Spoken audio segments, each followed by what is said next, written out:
بسم اللہ الرحمن الرحیم۔ محدث ابن جوزی رحمۃ اللہ علیہ ایک دن مزدور لینے گئے۔ جب دیکھا کہ مزدور کھڑے ہیں تو دور سے ایک مزدور کو دیکھا جس کا چہرہ نور کی طرح چمک رہا تھا۔ آپ ان کے قریب گئے اور ان سے کہا آپ مزدوری کرو گے؟ تو اس نے کہا کہ مزدوری کے لیے تو کھڑا ہوں، تو مزدوری کروں گا۔ تو اس مزدور نے کہا کہ میری کچھ چند شرطیں ہیں، میری شرطیں اگر آپ قبول کر دیں تو میں آپ کے ساتھ مزدوری پہ چلوں۔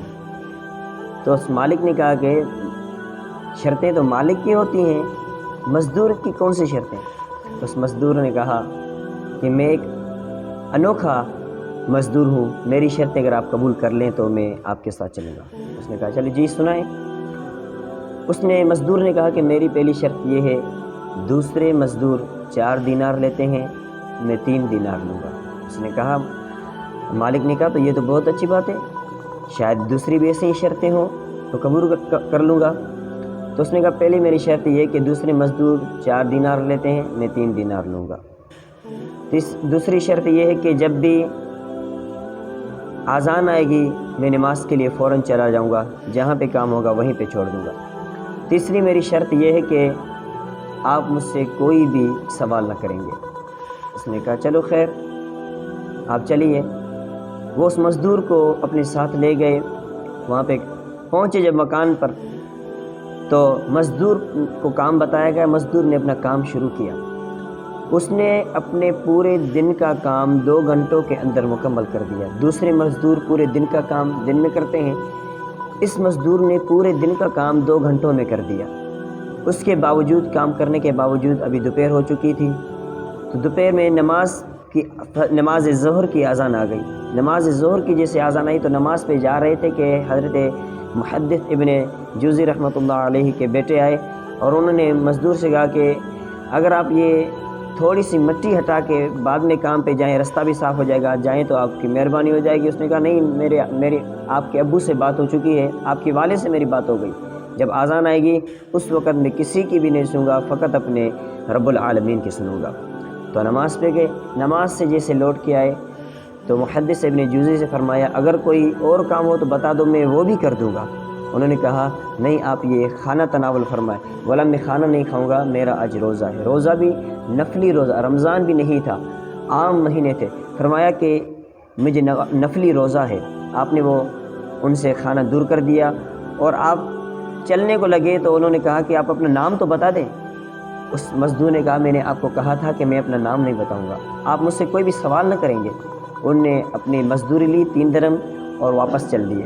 جب واپس چل دیے تو ابن جوزی نے سوچا کہ یار یہ بہت مزدور اچھا ہے، شاید کل بھی یہ مجھے مل جائے۔ تو انہوں نے جانے سے پہلے کہا اگر آپ کل بھی میرے پاس کام پہ آ جائیں تو بہت ہی اچھا ہوگا۔ تو اس مزدور نے کہا حضرت صاحب آپ اتنے پڑھے لکھے ہیں، آپ کو پتہ ہے کہ کل کون زندہ ہے کہ نہیں ہے، کیا پتہ کس کو کل موت آ جائے، آپ اپنی صبح کی گارنٹی دے سکتے ہیں؟ اس نے کہا نہیں دے سکتا۔ تو مزدور چلے گئے۔ دوسرا دن ہوا تو ابن جوزی اسی وقت اسی ٹائم پہ آئے بازار میں مزدور کو لینے، دیکھا تو وہ مزدور، وہ نوجوان نظر نہیں آ رہا، وہ نوجوان نظر نہیں آ رہا۔ آس پاس کے لوگوں سے پوچھا کہ دو خبر، یہاں پہ نوجوان تھا حسین چہرے والا، جس کے چہرے کے اندر نور چمکتا تھا، جس کی پیشانی پہ تقویٰ چمکتی تھی، وہ نظر نہیں آ رہا۔ تو ابن جوزی سے لوگوں نے کہا حضرت صاحب وہ تو ہفتے میں 1 مرتبہ ہفتے والے دن آتے مزدوری پہ، وہ کہتے ہیں کہ میرے لیے 3 دینار ہی کافی ہیں، میرے ہفتے کا گزارا ہو جاتا ہے، میں 1 دن کماتا ہوں اور پورا ہفتہ اپنے پروردگار عالم کی عبادت کرتا ہوں، اپنے اللہ کو راضی کرتا ہوں۔ ابن جوزی نے پورا ہفتہ انتظار کیا اس نوجوان کا، پورا ہفتہ گزر گیا، پھر وہ ہفتے والے دن آئے، ابن جوزی نے اس کو لیا اپنے ساتھ اور کام کروایا۔ چلتے چلتے 1 ہفتہ، دوسرا ہفتہ، تیسرا ہفتہ، 4-5 ہفتے یوں ہی مسلسل یہ معمول چلتا رہا، یہ کام کرتے رہے۔ آخر کار ایک اور ہفتہ آیا تو ابن جوزی نے سوچا کہ تھوڑا کام رہ گیا ہے، وہ بھی اسی نوجوان سے کروا لوں۔ جب بازار میں گئے اس نوجوان کو، مزدور کو لینے، تو وہاں پہ پہنچے تو وہ مزدور نظر نہیں آیا، وہ نوجوان نظر نہیں آیا۔ تو آس پاس کے لوگوں سے پوچھا کہ یہاں پہ جو مزدور تھا نوجوان حسین چہرے والا، جس کے چہرے کے اندر نور چمکتا تھا، وہ نظر نہیں آ رہا۔ تو لوگوں نے کہا حضرت صاحب وہ بہت بیمار ہو چکا ہے، شدید بیمار ہو گیا ہے۔ تو حضرت صاحب نے پوچھا کہ اس کا گھر کہاں ہے؟ لوگوں نے کہا حضرت بغداد کے شہر میں ایک قبرستان ہے، قبرستان کے پیچھے کچی ایک بستی ہے، اس کچی بستی میں ایک جھوپڑی ہے، وہاں پہ وہ بستے ہیں، وہیں پہ وہ رہتے ہیں۔ حضرت ابن جوزی رحمۃ اللہ علیہ وہاں پہ چل دیے اور دروازے پہ جب دستک دی تو اندر سے آواز آئی، حضرت صاحب ابن جوزی، محدث ابن جوزی، آپ اندر آ جائیں۔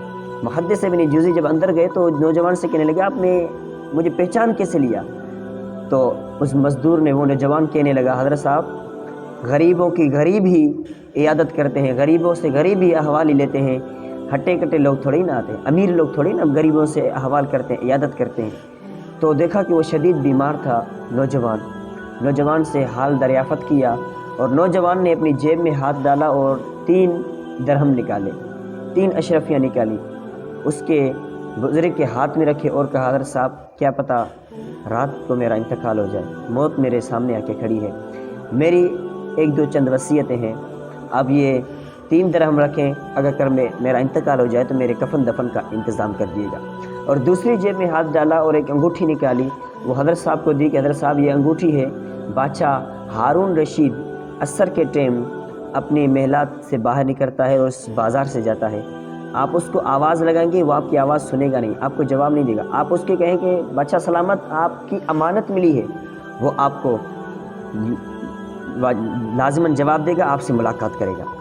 تو معمول کے مطابق انہوں نے اور حال دریافت کرنے لگے محدث ابن جوزی، تو نوجوان نے کہا، میں نے آپ سے پہلے بھی کہا تھا کہ مجھ سے کوئی سوال نہ کریں، اب مجھے اور میرے خدا کو تنہا چھوڑ دے کہ میں اپنے خدا سے راز و نیاز کی باتیں کر سکوں اور اپنے اللہ کی عبادت کر کے آخری رات ملاقات کی، پھر میں اپنے مالک کی حقیقی سے جا کے ملوں گا، کچھ عبادت کر کے میں جانا چاہتا ہوں، یعنی موت میرے قریب ہے، موت کو سمجھے ہیں لوگ، علامہ اقبال رحمۃ اللہ علیہ فرماتے ہیں، موت کو سمجھے ہیں غافل اختتام زندگی، ارے یہ ہے شام زندگی پھر صبح ہے طواب زندگی۔ میرے دوستو، تو یہ زندگی جو ہے یہ چند دنوں کی مہمان ہے۔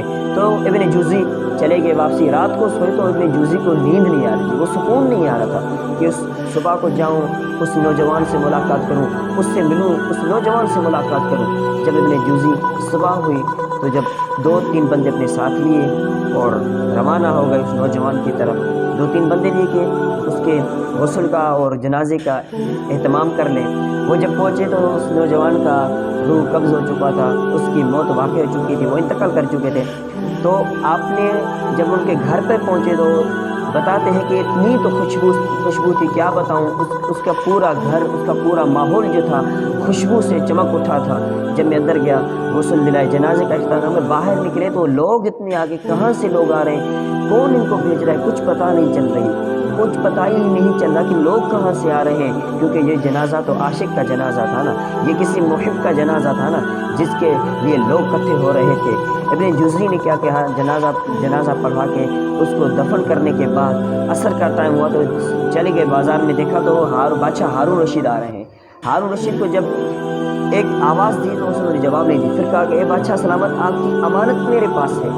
تو بادشاہ سلامت رک گئے اور ان کو تنہائی میں سائڈ پہ لے گئے، کہا کون سی بات؟ جب حضرت محدث ابن جوزی نے ان کو انگوٹھی دی تو انگوٹھی دیکھ کر وہ رونے لگے اور بہت زیادہ رونے لگے، اتنا رونے لگے کہ حضرت محدث فرماتے ہیں میں خود کو قابو نہ کر پایا ان کے رونے پر۔ میں نے کہا صاحب کیا واقعہ ہے، کچھ تو فرمائیے۔ فرمایا یہ جو جس نے انگوٹھی دی وہ کہاں پہ ملے گا، وہ کہاں پہ ملے گا؟ کہا ان کا تو انتقال ہو چکا ہے، ان کو ہم دفنا چکے ہیں۔ بولا ان کی قبر کہاں ہے؟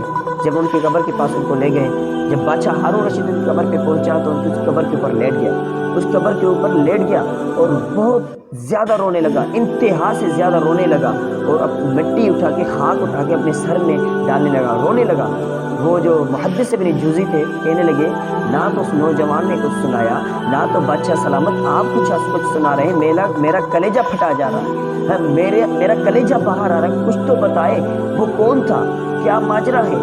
بادشاہ ہارون رشید نے کہا اے محدث ابن جوزی رحمۃ اللہ علیہ، آپ کو پتہ ہے جس نے انگوٹھی آپ کو دی وہ کون تھا؟ وہ میرے دل کا ٹکڑا تھا، وہ میرا جگر تھا، میرا ہی خون تھا، وہ میرا بیٹا تھا جو انتقال کر گیا۔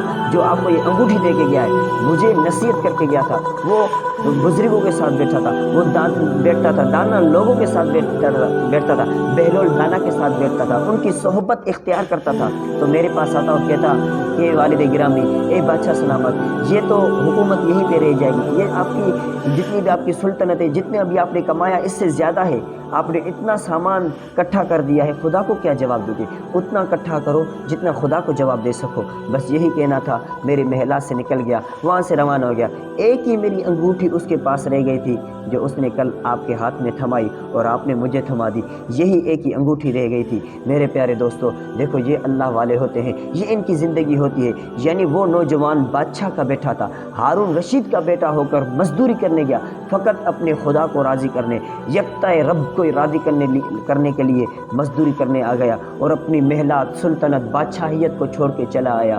میرے پیارے دوستو، ہمیں بھی اس سبق سے، اس واقعے سے یہ سبق ملتا ہے کہ ہم بھی خدا کی عبادت کریں۔ کتنی بھی دولت ہو، دولت یہیں پہ رہ جائے گی، یہاں پہ دولت ختم ہو جائے گی، ہمیں بھی آگے چلنا ہے۔ وہ کسی شاعر نے کیا کہا تھا کہ اجڑ گئے وہ باغ جن کے لاکھ مالی تھے، سکندر جب دنیا سے گیا تو دونوں ہاتھ خالی تھے۔